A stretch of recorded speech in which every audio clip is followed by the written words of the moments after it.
অষ্টম শ্রেণীর third unit test 2023 সালের অর্থাৎ ফাইনাল পরীক্ষার ইতিহাস প্রশ্নপত্র ও তার সঠিক উত্তর সিলেবাস সহ সম্পূর্ণ নির্ভুলভাবে এক্সপ্লেন করব অ্যান্ড এখান থেকে তোমরা 100% হুবহু প্রশ্ন পরীক্ষায় কমন পাবে গ্যারান্টি দিচ্ছি। তো প্রথমে আমরা তোমাদের সিলেবাসটা একটু দেখে নেব। তো প্রথমে তোমাদের পড়তে হবে 3 নম্বর অধ্যায় অর্থাৎ ঔপনিবেশিক কর্তৃত্ব প্রতিষ্ঠা, পড়তে হবে 5 নম্বর অধ্যায় ঔপনিবেশিক শাসনের প্রতিক্রিয়া সহযোগিতা ও বিদ্রোহ, পড়তে হবে 6ষ্ঠ অধ্যায় অর্থাৎ জাতীয়তাবাদের প্রাথমিক বিকাশ, পড়তে হবে 7ম অধ্যায় অর্থাৎ ভারতের জাতীয় আন্দোলনের আদর্শ ও বিবর্তন, পড়তে হবে 8ম অধ্যায় অর্থাৎ সাম্প্রদায়িকতা থেকে দেশভাগ এবং পড়তে হবে 9ম অধ্যায় অর্থাৎ ভারতীয় সংবিধান, গণতন্ত্রের কাঠামো ও জনগণের অধিকার। এবারে তোমরা প্রশ্নের কাঠামো ও নাম্বার বিভাজনটা স্ক্রিনশটের মাধ্যমে একটু দেখে নাও, কারণ এই নাম্বার বিভাজনটি ডিটেলসে এক্সপ্লেন করতে গেলে ভিডিওটা কিন্তু অনেকটাই বড় হয়ে যাবে।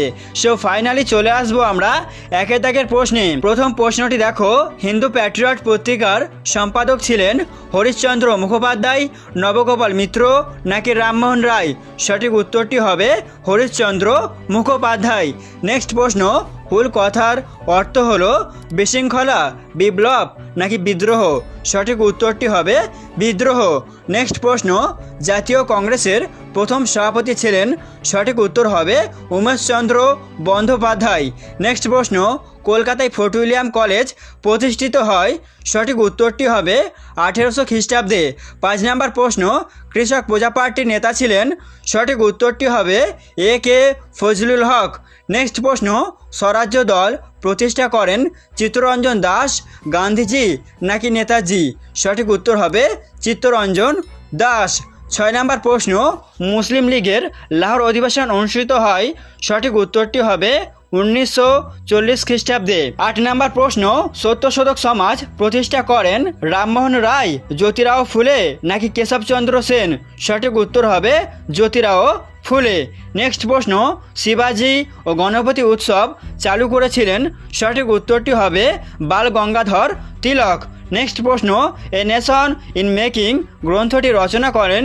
সঠিক উত্তরটি হবে সুরেন্দ্রনাথ বন্দ্যোপাধ্যায়। 11 নম্বর প্রশ্ন, স্বাধীন পাকিস্তান রাষ্ট্রের জন্ম হয়েছিল 1947 খ্রিস্টাব্দের 14ই আগস্ট, 15ই আগস্ট নাকি 16ই আগস্ট? সঠিক উত্তরটি হবে 14ই আগস্ট। নেক্সট প্রশ্ন, আলিগড় অ্যাংলো ওরিয়েন্টাল কলেজ প্রতিষ্ঠা করেছিলেন? সঠিক উত্তর হবে স্যার সৈয়দ আহমেদ খান। নেক্সট প্রশ্ন, স্বাধীন ভারতের প্রথম রাষ্ট্রপতি ছিলেন? সঠিক উত্তরটি হবে ডক্টর রাজেন্দ্র প্রসাদ। নেক্সট প্রশ্ন, সংবিধানে মৌলিক অধিকারের সংখ্যা হলো 6টি, 8টি নাকি 10টি? সঠিক উত্তরটি হবে 6টি। এবারে চলে আসবো আমরা 2 দাগের প্রশ্নে। তো প্রথম প্রশ্নটি দেখো, খুবই গুরুত্বপূর্ণ একটা প্রশ্ন। প্রশ্নটি হচ্ছে খলিফা শব্দের অর্থ কী? উত্তরটি হবে খলিফা শব্দের অর্থ হচ্ছে মুসলিম জগতের ধর্মগুরু। 2 নম্বর প্রশ্ন, সাম্প্রদায়িক বাঁটোয়ারা নীতি কে ঘোষণা করেন? উত্তরটি হবে র্যামসে ম্যাকডোনাল্ড। নেক্সট প্রশ্ন, কত খ্রিস্টাব্দে কোন জাহাজে প্রথম নৌ বিদ্রোহ শুরু হয়? উত্তরটি হবে 1946 খ্রিস্টাব্দে 18ই ফেব্রুয়ারি তলোয়ার নামক জাহাজে প্রথম নৌ বিদ্রোহ শুরু হয়। নেক্সট প্রশ্ন, কে কত খ্রিস্টাব্দে এশিয়াটিক সোসাইটি প্রতিষ্ঠা করেন? উত্তরটি হয়ে যাবে উইলিয়াম জোন্স 1784 খ্রিস্টাব্দে এশিয়াটিক সোসাইটি প্রতিষ্ঠা করেন। নেক্সট প্রশ্ন, খুবই গুরুত্বপূর্ণ এই প্রশ্নটি, সারে জাহাঁ সে আচ্ছা হিন্দুস্তান হামারা কবিতাটি কার লেখা? উত্তরটি হবে মোহাম্মদ ইকবালের লেখা। নেক্সট প্রশ্ন, মুসলিম লীগ কবে প্রতিষ্ঠিত হয়? উত্তরটি হবে মুসলিম লীগ 1906 খ্রিস্টাব্দে প্রতিষ্ঠিত হয়। নেক্সট প্রশ্ন, এটিও গুরুত্বপূর্ণ, জাতীয় মেলা বা হিন্দু মেলা কে প্রতিষ্ঠা করেন? উত্তরটি হবে নবগোপাল মিত্র। 8 নম্বর প্রশ্ন, কত খ্রিস্টাব্দে গণপরিষদ গঠিত হয়? এর উত্তরও তোমরা লিখবে 1946 খ্রিস্টাব্দে জুলাই মাসে গণপরিষদ গঠিত হয়। নেক্সট প্রশ্ন, এটি খুবই গুরুত্বপূর্ণ একটা প্রশ্ন, পশ্চিমবঙ্গের প্রথম মুখ্যমন্ত্রীর নাম কি? উত্তর হবে শ্রী প্রফুল্লচন্দ্র ঘোষ। নেক্সট প্রশ্ন, কবে স্বাধীন ভারতের সংবিধান কার্যকর হয়? খুবই গুরুত্বপূর্ণ এই প্রশ্নটিও। তো উত্তরে তোমরা লিখবে 1950 খ্রিস্টাব্দে 26শে জানুয়ারি। এবারে চলে আসবো আমরা 2-এর বিতে শূন্যস্থান পূরণ করতে হবে। তো প্রথমটা দেখো, বঙ্গভঙ্গ রদ হয় ড্যাশ খ্রিস্টাব্দে। এখানে শূন্যস্থান হবে 1911 খ্রিস্টাব্দে। নেক্সট প্রশ্ন, করেঙ্গে ইয়া মরেঙ্গে ডাক দিয়েছিলেন ড্যাশ। এখানে শূন্যস্থানে হয়ে যাবে গান্ধীজি। নেক্সট প্রশ্ন, নওজোয়ান ভারত সভা গঠন করেন ড্যাশ। শূন্যস্থান হবে ভগৎ সিং। নেক্সট প্রশ্ন, চট্টগ্রাম অস্ত্রগার লুণ্ঠনের নেতৃত্ব দেন ড্যাশ। শূন্যস্থান হবে সূর্য সেন। এবারে চলে আসছি আমরা 3-এর দাগের প্রশ্নে। এখানে 6টি প্রশ্ন দেওয়া আছে এবং প্রতিটি প্রশ্নের মান 2 নাম্বার করে। তো প্রথম প্রশ্নটি দেখো, তোমাদের পরীক্ষার জন্য খুবই গুরুত্বপূর্ণ এই প্রশ্নটি। কাকে কেন সীমান্ত গান্ধী বলা হয়? উত্তরে তোমরা লিখবে খান আব্দুল গফ্ফর খানকে সীমান্ত গান্ধী বলা হয়। তার কারণ খান আব্দুল গফ্ফর খান ছিলেন গান্ধীবাদী স্বাধীনতা সংগ্রামী। তিনি ভারতের উত্তর পশ্চিম সীমান্ত অঞ্চলে মহাত্মা গান্ধীর আদর্শে আন্দোলন করেছিলেন বলে তাকে সীমান্ত গান্ধী বলা হতো। 2 নম্বর প্রশ্ন, এটিও গুরুত্বপূর্ণ। হিউম ডাভরিন ষড়যন্ত্র তত্ত্বটি কি? উত্তরে তোমরা লিখবে জাতীয় কংগ্রেসের প্রতিষ্ঠার পিছনে হিউমের বিশেষ ভূমিকা ছিল। 1913 খ্রিস্টাব্দে উইলিয়াম ওয়েডার বার্নে লেখা হিউমের একটি জীবনী সেই জন্য দায়ী।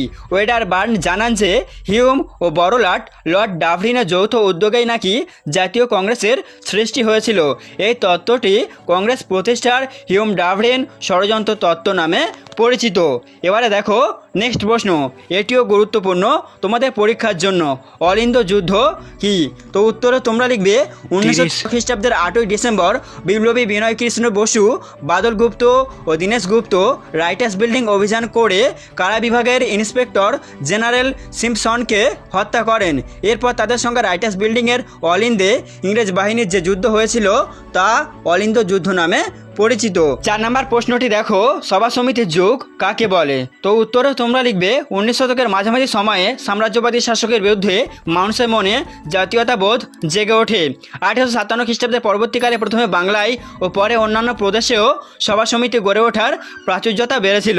তাই 1857 থেকে 1885 খ্রিস্টাব্দ পর্যন্ত সময়কালকে সভা সমিতির যুগ বলা হয়। নেক্সট প্রশ্ন, খুবই গুরুত্বপূর্ণ এই প্রশ্নটি। দ্বিজাতিতত্ত্ব বলতে কি বোঝো? উত্তরটি তোমরা সুন্দর করে এভাবে লিখবে, দ্বিজাতিতত্ত্ব বলতে বোঝায় ভারতে হিন্দু ও মুসলমান দুটি আলাদা জাতি। কেবল ধর্মীয় পার্থক্য নয়, তাদের সমাজ সংস্কৃতি, সাহিত্য, সভ্যতা ও ঐতিহ্য সবই আলাদা। জাতি সংক্রান্ত যে কোনো সংজ্ঞায় হিন্দু ও মুসলমানরা হলো আলাদা জাতি। দ্বিজাতিতত্ত্বের প্রথম প্রবক্তা ছিলেন স্যার সৈয়দ আহমেদ খান। নেক্সট প্রশ্ন, লাল বাল পাল কাদের বলা হতো? এটিও গুরুত্বপূর্ণ। উত্তরে তোমরা লিখবে বাংলা, মহারাষ্ট্র ও পাঞ্জাব অঞ্চলকে কেন্দ্র করে চরমপন্থার বিকাশ হয়। ওই 3টি অঞ্চলের প্রধান 3 নেতা ছিলেন যথাক্রমে বিপিনচন্দ্র পাল, বাল গঙ্গাধর তিলক এবং লালা লাজপত রায়। এদের 3 জনকে একসঙ্গে লাল বাল পাল বলে অভিহিত করা হতো। 7 নম্বর প্রশ্ন, ভারতকে ধর্মনিরপেক্ষ রাষ্ট্র বলা হয়েছে কেন? খুবই গুরুত্বপূর্ণ এই প্রশ্নটি। তো উত্তরে তোমরা লিখবে ভারতকে ধর্মনিরপেক্ষ রাষ্ট্র বলা হয় তার কারণ ভারত রাষ্ট্রের নিজস্ব কোনো ধর্ম নাই। বিশেষ কোনো ধর্মের হয়ে কথা বলা বা বিরোধিতা করা কোনোটাই রাষ্ট্র করবে না। প্রত্যেক নাগরিক তার নিজের বিশ্বাস মতো ধর্মাচরণ করতে পারবেন। 8 নম্বর প্রশ্ন, এটিও গুরুত্বপূর্ণ। ভারতীয় সংবিধানের মৌলিক অধিকারগুলি উল্লেখ করো। তো উত্তরে তোমরা লিখবে ভারতীয় সংবিধানের মৌলিক অধিকারগুলি হলো সাম্যের অধিকার, স্বাধীনতার অধিকার, শোষণের বিরুদ্ধে অধিকার, ধর্মীয় স্বাধীনতার অধিকার, শিক্ষা ও সংস্কৃতির অধিকার, সাংবিধানিক প্রতিবিধানের অধিকার। এছাড়াও তোমরা আরও কয়েকটি প্রশ্ন নিজে থেকে করবে, যেমন ইলবার্ট বিল বিতর্ক কী, টিকা লেখো, মরলে মিন্টো সংস্কার আইন, গান্ধী ডারউইন চুক্তি, রাওলাট আইন কী, এবং করতে হবে ভারতীয় মুসলমানরা খিলাফত আন্দোলন শুরু করেছিলেন কেন? এটিও গুরুত্বপূর্ণ তোমাদের পরীক্ষার জন্য। চলে আসছি আমরা 4 দাগের প্রশ্নে। যে কোনো 5টি প্রশ্নের উত্তর দিতে হবে এবং প্রতিটি প্রশ্নের মান 3 নাম্বার করে। তো প্রথম প্রশ্নটি দেখো, চৌরি চৌরার ঘটনা কি? খুবই গুরুত্বপূর্ণ এই প্রশ্নটি। অথবা টিকা লেখো স্বরাজ্য দল, এটিও গুরুত্বপূর্ণ। 2 নম্বর প্রশ্ন, টিকা লেখো জালিয়ানওয়ালাবাগের হত্যাকাণ্ড বা ঘটনা, খুবই গুরুত্বপূর্ণ এবং এই প্রশ্নটি তোমরা পরীক্ষাতে পড়ে গেছে, ভেবে নিতে পারো। অথবা 1907 খ্রিস্টাব্দে কংগ্রেস সুরাট অধিবেশনের গুরুত্ব কী ছিল, এটিও গুরুত্বপূর্ণ। 3 নম্বর প্রশ্ন, ভারতীয় সংবিধানে উল্লেখিত যে কোনো 4টি মৌলিক কর্তব্য লেখো, এটিও গুরুত্বপূর্ণ। এই প্রশ্নটি পরীক্ষাতে আসার সম্ভাবনা প্রবল। অথবা মুসলিম লীগের লাহোর অধিবেশনের গুরুত্ব কী ছিল। 4 নম্বর প্রশ্ন, ভারতীয়রা সাইমন কমিশনের বিরোধিতা করেছিলেন কেন, এটিও গুরুত্বপূর্ণ। অথবা টিকা লেখো সাঁওতাল বিদ্রোহ। 5 নম্বর প্রশ্ন, আলিগড় আন্দোলনের মূল উদ্দেশ্য ও সীমাবদ্ধতাগুলি কী ছিল, এটিও গুরুত্বপূর্ণ। অথবা কৃষক ও উপজাতি বিদ্রোহের প্রতি ব্রিটিশ সরকারের মনোভাব কী ছিল। তো বন্ধুরা, এই প্রশ্নের উত্তরগুলি পেতে চাইলে অবশ্যই তোমরা এই ভিডিও ডেসক্রিপশন বক্স থেকে উত্তরগুলি কালেক্ট করতে পারো। এবারে চলে আসবো আমরা 5 দাগের প্রশ্নে। যে কোনো 3টি প্রশ্নের উত্তর দিতে হবে এবং প্রতিটি প্রশ্নের মান 5 নাম্বার করে। তো প্রথম প্রশ্নটি দেখো, ভারতের স্বাধীনতা সংগ্রামে সুভাষচন্দ্র বসু ও আজাদ হিন্দ ফৌজের ভূমিকা আলোচনা করো। খুবই গুরুত্বপূর্ণ এই প্রশ্নটি, এবং এই প্রশ্নটি তোমরা পরীক্ষাতে 100% পেয়ে যাবে। 2 নম্বর প্রশ্ন, ভারতের বিপ্লবী আন্দোলনে ভগৎ সিং ও সূর্য সেনের অবদান লেখো, এটিও গুরুত্বপূর্ণ, তোমাদের পরীক্ষাতে আসতে চলেছে এমন একটি প্রশ্ন। এবং এর সাথে তোমরা বিনয় বাদল দীনেশ স্মরণীয় কেন, এই প্রশ্নটিও দেখে রাখবে, ঠিক আছে। এটি টিকা হিসেবেও তোমাদের আসতে পারে। 3 নম্বর প্রশ্ন, 1947 খ্রিস্টাব্দে ভারতের নৌ বিদ্রোহের কারণ ও গুরুত্ব আলোচনা করো, এই প্রশ্নটি আবার টিকা হিসেবেও আসতে পারে, এটিও গুরুত্বপূর্ণ তোমাদের পরীক্ষার জন্য। 4 নম্বর প্রশ্ন, স্যার সৈয়দ আহমেদ খান কিভাবে মুসলমান সমাজকে আধুনিকীকরণের পথে নিয়ে গিয়েছিলেন, এটিও গুরুত্বপূর্ণ। 5 নম্বর প্রশ্ন, গান্ধীজি ও অসহযোগ আন্দোলন সম্পর্কে সংক্ষেপে লেখো। অথবা টিকা লেখো 1942-এর ভারত ছাড়ো আন্দোলন। তো বন্ধুরা, এই ছিল তোমাদের 8ম শ্রেণীর 3rd ইউনিট টেস্ট অর্থাৎ ফাইনাল পরীক্ষার ইতিহাস প্রশ্নপত্র। এই প্রশ্নগুলি তোমরা পরীক্ষার আগে ভালো করে রেডি করো। আই হোপ এখান থেকে তোমরা 100% হুবহু প্রশ্ন পরীক্ষায় কমন পেতে চলেছো। সেই সঙ্গে আজকের মতো এখানেই ভিডিওটি শেষ করছি। ভালো থাকবেন, সুস্থ থাকবেন।